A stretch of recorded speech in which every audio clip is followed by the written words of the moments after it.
আসলে ঘরে থাকা কিছু সিজনাল সবজি দিয়ে একটি সুস্বাদু আইটেম সহজেই তৈরি করা যায়।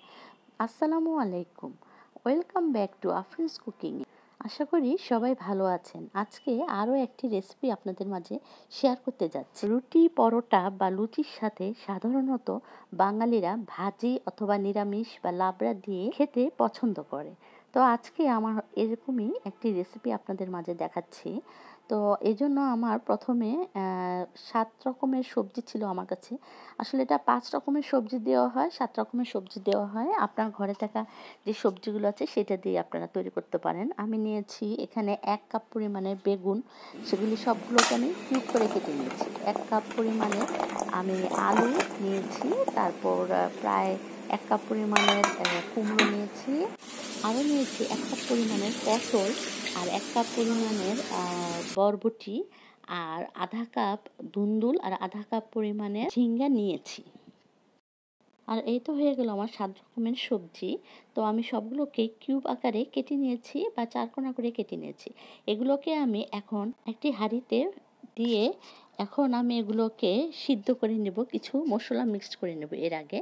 তো আমি আধা চামচের মতো প্রায় হলুদ গুঁড়ো দিয়েছি, ১ চা চামচের মতো মরিচ গুঁড়ো দিয়েছি, আর এখানে ধনে গুঁড়ো দিয়েছি আমি পৌনে ১ চা চামচের মতো, আর স্বাদ মতো কিছু লবণও দিয়েছি। তারপর আমি এই সবজিগুলো ভালো করে একটু সিদ্ধ করে নিয়েছি। এখন আমি এটার মধ্যে ফোড়ন দিয়ে দেব। আসলে রান্নাটা খুবই সহজ, এটা যে কেউ নতুন রাঁধুনিরা তো সহজেই এই রান্নাটা রান্না করে সবাইকে তাক লাগিয়ে দিতে পারে, কারণ এই ভাজি বা নিরামিষটি খেতে অত্যন্ত সুস্বাদু হয়। তো আমি এখানে ফোড়নের জন্য একটি আলাদা কড়াই নিয়েছি, সেটার মধ্যে আমি প্রায় ১ টেবিল চামচের মতো তেল দিয়েছি। এখানে আপনার সরিষার তেলও ব্যবহার করতে পারেন। তো আমি দিয়েছি রান্নার রেগুলার তেলটি।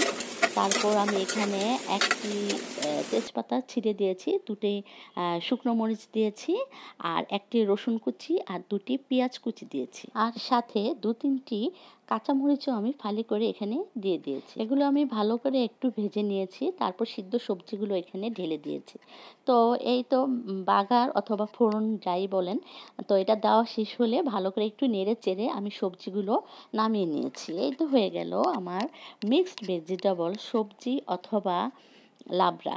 এটা আসলে সিজনাল যে সবজিগুলো আপনারা পাবেন সেটা দিয়ে আপনারা এই ভাজিটি তৈরি করতে পারবেন। তো রেসিপিটি ভালো লাগলে পেজটিকে ফলো আর চ্যানেলটিকে সাবস্ক্রাইব করে দেবেন।